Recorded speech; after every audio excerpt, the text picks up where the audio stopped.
खुलुमबाय बड'लेण्ड पाब्लिक रादाब नायगिरि नोंथांमोनखौ बरायबाय। दिनै दिल्ली बाथौ गौथुमनि गायसननाय सान फालिदों। दिल्लीयाव जिउ खुंनानै थानाय बर'फोराबो बाथौ धोरोमखौ बजबना लानानै फालिदों दिल्ली बर' बाथौ गौथुमनि गायसननाय सानखौ।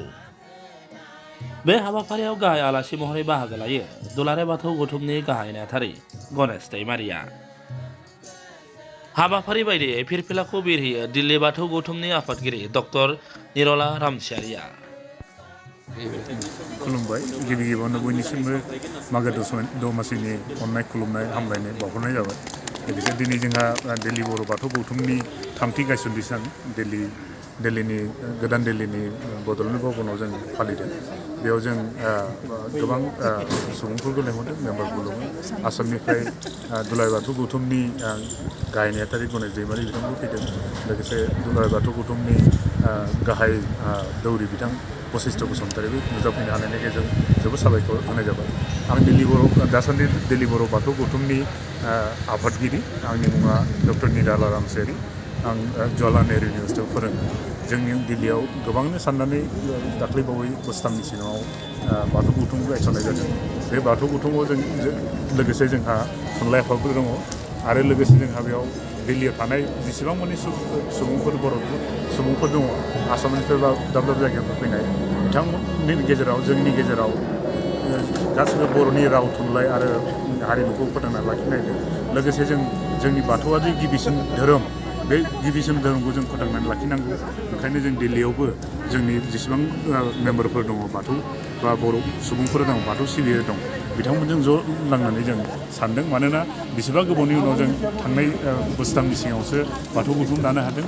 लोगोसे थांनाय बोसोराव जों बर' थुनलाइ आफादबो दानाय जाबाय। जाहाथे 70 बोसोर जाबाय बर' थुनलाइ आफाद दानाया।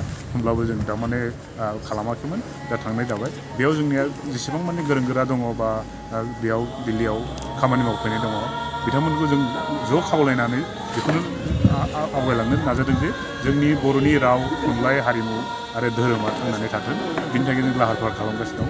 गोबां सुबुंफोरखौ आरो BTC सरकार आरो जोंनि बर' माहारिफोरखौ जों खावलायो बिथांमोनाबो जाहाथे जोंनो बे हाबाफारि लानायाव सापर्ट खालामगोन बा हेफाजाब होनायनि उनाव होननानै जों आखाइ खबजोबनानै खुलुमगोन आरो दिल लानानै नोंथांमोननो फोरमायथि हरगोन। दिल्लीयाव थानाय दरगा बड'लेण्ड भवनाव दिल्ली बर' बाथौ गौथुमनि थामथि गायसननाय सान फालिनाय हाबाफारियाव बाहागो लाफैदों दुलाराय बाथौ गौथुमनि जानानै।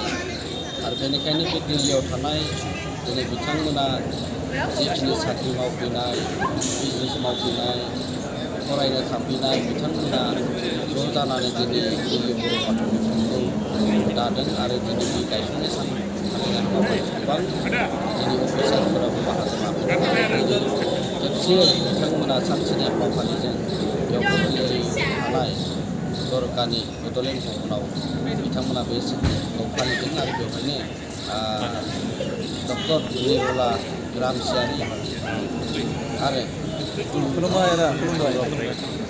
बसुमतारी बिथांमोनाबो बेवहाय बाहागो लाफैदों। आरो जोंनि जिखिनि बिबानगिरि माइनाव बिथांमोना